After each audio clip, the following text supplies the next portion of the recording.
Ya, ketemu lagi dengan saya Faroes di channel Project Kewarganegaraan. Di video kali ini saya akan melanjutkan BIMTEK Guru Belajar seri pembelajaran tatap muka terbatas, di mana di dalam BIMTEK ini kita diberikan panduan melaksanakan pembelajaran tatap muka secara terbatas maupun melaksanakan pembelajaran secara jarak jauh atau PJJ. Oke teman-teman, yang akan saya bahas kali ini adalah penjaminan mutu pembelajaran di tahun ajaran 2021 dan 2022 untuk guru. Yang pertama kita mulai dari pemantauan pembelajaran.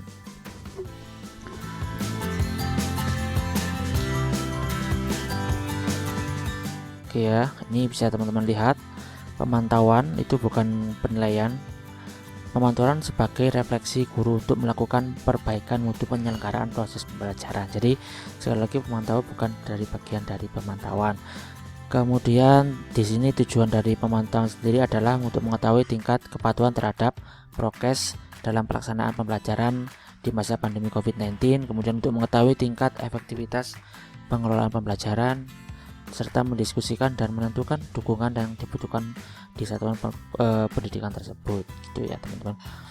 Terus selanjutnya adalah kriteria keberhasilan pembelajaran di tahun ajaran 2021 dan 2022, yang tentunya ukuran keberhasilan yang pertama adalah tingkat kepatuhan terhadap protokol kesehatan, itu adalah yang paling utama. Kemudian tingkat pelibatan orang tua di dalam merencanakan, kemudian memandu, melaksanakan, memberikan umpan balik sampai mengembangkan pembelajaran, itu adalah salah satu tolak ukur keberhasilan dari seorang guru. Kemudian tingkat pelibatan peserta didiknya, kemudian ada upaya refleksi dan perbaikan pelaksanaan pembelajaran di kelas, itu adalah ukuran keberhasilan pembelajaran dari seorang guru, teman-teman ya. Terus yang selanjutnya adalah instrumen pemantauan pembelajaran.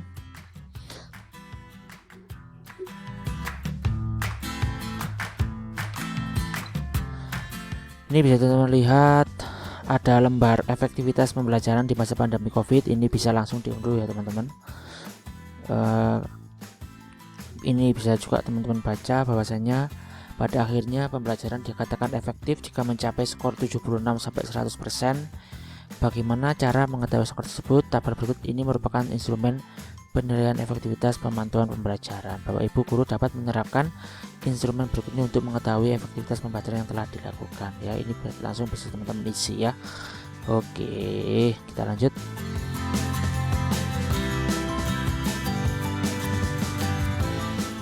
Yang selanjutnya adalah tindak lanjut pengembangan pembelajaran. Oke, dari hasil pemantauan, data digunakan untuk memastikan adanya dukungan yang dibutuhkan. Kemudian ada beberapa rekomendasi tindak lanjut. Yang pertama, membagikan praktik baik ke portal guru belajar dan berbagi. Kemudian menguatkan potensi baik, mendiskusikan penguatan dan menguatkan pemantauan dalam menerapkan prokes dan panduan pembelajaran. Kemudian pengawas melaporkan hasil kepada dinas atau kantor wilayah untuk sinkronisasi kebijakan dan penerapan panduan, gitu ya teman-teman. Oke, yang selanjutnya adalah kuis penjamin mutu pembelajaran.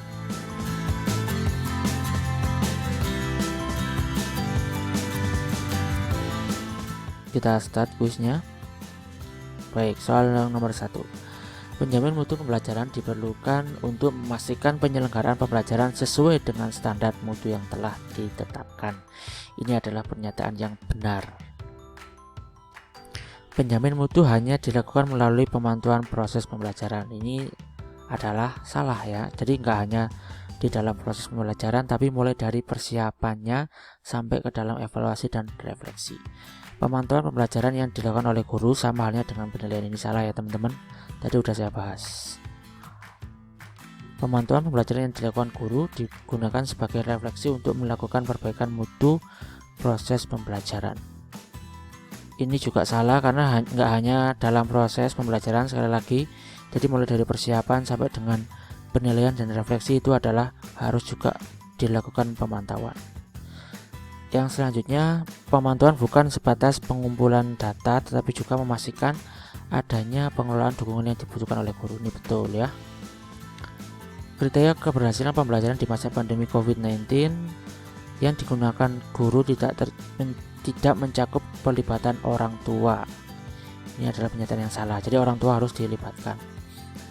Lanjut, guru dapat mengukur efektivitas pembelajaran di masa pandemi COVID-19 melalui instrumen penilaian diri mencakup hasil evaluasi dan verifikasi. Ini adalah pernyataan yang benar ya teman-teman. Lanjut, salah satu tujuan pemantauan pembelajaran yang dilakukan oleh guru untuk mengetahui tingkat kepatuhan pada protokol kesehatan. Ini juga benar. Selain pemantauan pembelajaran, guru juga perlu melakukan penjaminan mutu melalui tindak lanjut pengembangan pembelajaran. Ini benar. Hasil pemantauan digunakan guru untuk memperoleh rekomendasi langkah tingkat tindak lanjut. Ini juga benar. Oke, kita finish jawabannya. Dan ternyata ada satu jawaban yang salah teman-teman ya. Jadi ini bisa kita langsung lihat di view question. Jawaban yang salah ini ya. Pemantauan pembelajaran dilakukan oleh guru digunakan sebagai refleksi untuk melakukan perbaikan mutu proses pembelajaran. Oh, ternyata ini adalah benar. Oke, teman-teman. Kita lanjutkan ke dalam refleksi dan perayaan belajar 5.